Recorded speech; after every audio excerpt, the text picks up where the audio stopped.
Option trading. आज की date में आप लोग बहुत ज्यादा मोटिवेट हो रहे हो कि भाई ऑप्शंस में ट्रेड करना है। आप देखते हो कि लोग बड़े बड़े प्रॉफिट्स कमा रहे हैं ऑप्शंस को बाय करके। इनफैक्ट आप देख रहे हो आजकल ऑप्शन सेलर्स भी बहुत ज्यादा एक्टिव हो गए हैं। सो ये ऑप्शन ट्रेडिंग होती क्या है, आज भी कई सारे लोगों को बेसिक कंसेप्ट नहीं पता है। तो आज इस वीडियो में हम ये मान के चलेंगे कि आप लोगों को शायद बेसिक्स भी सीखने हैं और हम बिल्कुल बेसिक लेवल से जाएंगे, क्योंकि अब जो आने वाली वीडियोस हैं वो बहुत तेजी से रियांश आपको बहुत एडवांस कंसेप्ट देने वाले हैं। सो एडवांस सीखने से पहले एक बार बेसिक्स क्लियर होने बहुत जरूरी है। सो आइए ऑप्शंस को समझते हैं। देखिए होता क्या है कि हम सिंपली सबसे पहले हमने बचपन से सुना है कि लोग स्टॉक्स खरीदते हैं।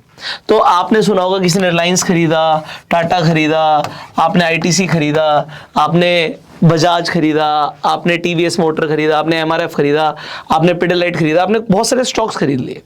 तो स्टॉक्स क्या हमेशा बढ़ते हैं? आप मुझे बताइए क्या स्टॉक्स हमेशा बढ़ते हैं? क्योंकि आपने अगर खरीदा है, बाय करा है, तो आपको प्रॉफिट सिर्फ तभी होगा जब वो स्टॉक ऊपर जाएगा। बट आपने ये भी सुना होगा कि यार स्टॉक मार्केट करेक्ट हो गई, करेक्शन आ गया, ऐसा होगा कि शेयर बाजार डूब ही गया, टूट गया, स्टॉक्स टूट गए, तो उस टाइम पे क्या तो आपको लग रहा है कि यार यहां पे नुकसान हो जाता है। ऐसा हो सकता है ना कि अगर हमने पैसा लगाया तो हमारा कभी नुकसान भी हो सकता है।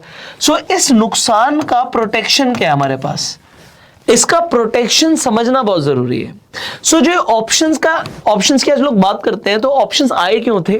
सबसे पहले आए थे हेजिंग के लिए। आज आप और मैं 1 लाख, 2 लाख, 3 लाख, 10 लाख, 1 करोड़, 2 करोड़, 10 करोड़ का कोई स्टॉक खरीद लेंगे, बट हमारी लिमिट आ जाएगी उसके बाद।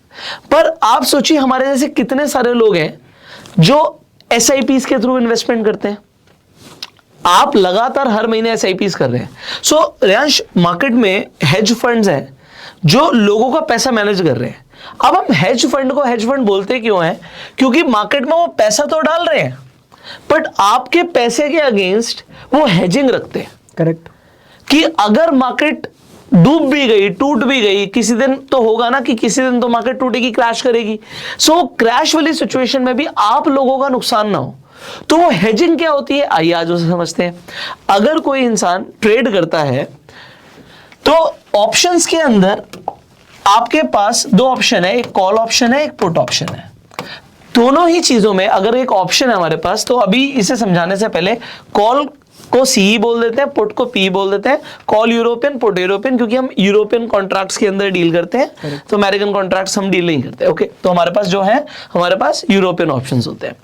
अब आप कॉल खरीदते हो, कॉल किस किस का हो सकता है? तो कोई भी स्टॉक जो FNO पे ट्रेड होता है। अभी F&O क्या है? FNO का मतलब होता है फ्यूचर एंड ऑप्शंस। सो अभी हम डायरेक्टली ऑप्शंस की बात कर रहे हैं, but there is something called futures also. Futures क्या है कि आपको लेवरेज मिल जाता है।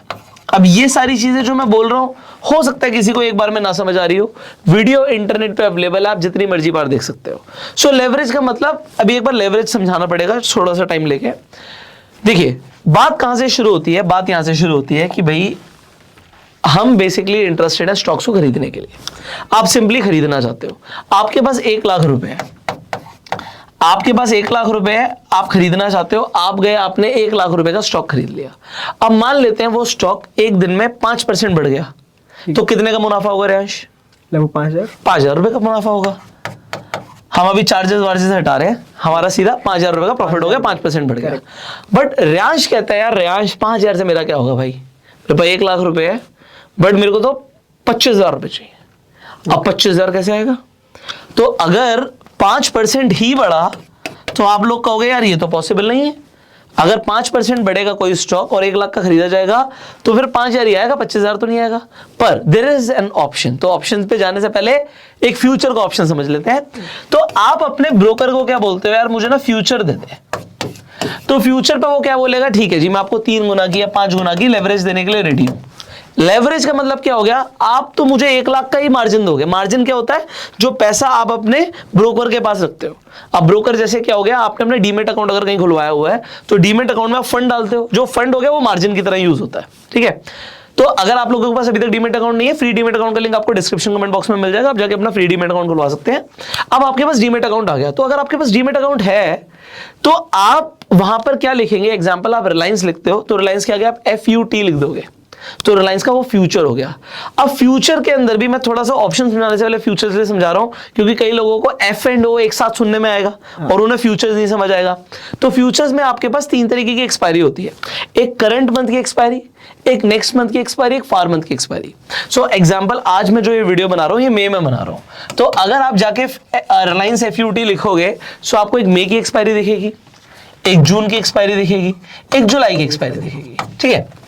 तो आप जैसे ही जाके फ्यूचर खरीदते हो, आपने मान लीजिए मई का फ्यूचर खरीदा, तो एक्सपायरी दिखेगी का क्या मतलब हुआ? आपने बोला एक्सपायरी दिखेगी, फ्यूचर भी एक्सपायर होगा, ये एक सौदा है, कॉन्ट्रैक्ट है।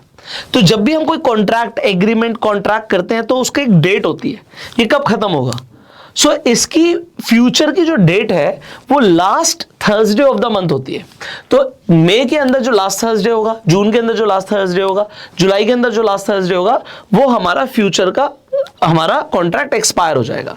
अब इसका मतलब ये भी है कि अगर आज 5% बढ़ा है और मुझे लग रहा है कल भी और बढ़ सकता है, 3% कल भी बढ़ सकता है स्टॉक, तो जरूरी नहीं कि मैं इसे आज ही बेच दूं, मैं इसे कैरी भी कर सकता हूं। अब ये कैरी क्या चीज हो गई? क्योंकि अगर यहां पे मैं कैरी इसलिए बता रहा हूं क्योंकि फ्यूचर से पहले भी एक चीज आती है, इंट्राडे। एक होता है स्टॉक को खरीदना, जिसे हम बोलते हैं स्टॉक की डिलीवरी लेना, बट आपने सुना होगा कई सारे लोग इंट्राडे ट्रेडर है, इंट्राडे ट्रेड करते हैं। तो इंट्राडे में वो बेसिकली 3 चीजें करते हैं, एक तो डायरेक्ट इंट्राडे ट्रेड करते हैं, दूसरा वो फ्यूचर्स में ट्रेड करते हैं, तीसरा वो ऑप्शंस में ट्रेड करते हैं। तो ये इंट्राडे क्या होता है? इंट्राडे मतलब सेम डे खरीदना है, सेम डे बेचना है। बट अब इंट्राडे कैसे मिलेगा? आप जब कोई भी स्टॉक खरीदने जाते हो, सिंपली रिलायंस खरीदने जाते हो 1 लाख रुपए का, आपका ब्रोकर आपको ऑप्शन देता है कि आपको ये स्टॉक डिलीवरी में खरीदना है, इंट्राडे में खरीदना है। जैसे ही आप इंट्राडे में खरीदने जाओगे तो वो आपको लेवरेज दे देगा, वो आपको 3 गुना 5 गुना डिपेंडिंग ऑन द ब्रोकर आपको लेवरेज दे देगा। अब यहां पर इंट्राडे में एक चीज और आती है, अगर आपको लग रहा है यार ये स्टॉक आज 5% गिर सकता है, एग्जाम्पल आज मैं ये वीडियो बना रहा हूं, कल अगर आप लोगों ने देखा तो 5% से ज्यादा HDFC बैंक गिर गया। अब मान लो आपकी एनालिसिस ये कह रही थी यार HDFC बैंक गिर सकता है और 5% गिर सकता है, और आपके पास 1 लाख रुपए था बट आपको 25,000 कमाना था, तो यहां पर आपने क्या किया? आपने इंट्राडे में ट्रेड मार दिया, 1 लाख रुपए का ट्रेड मारा।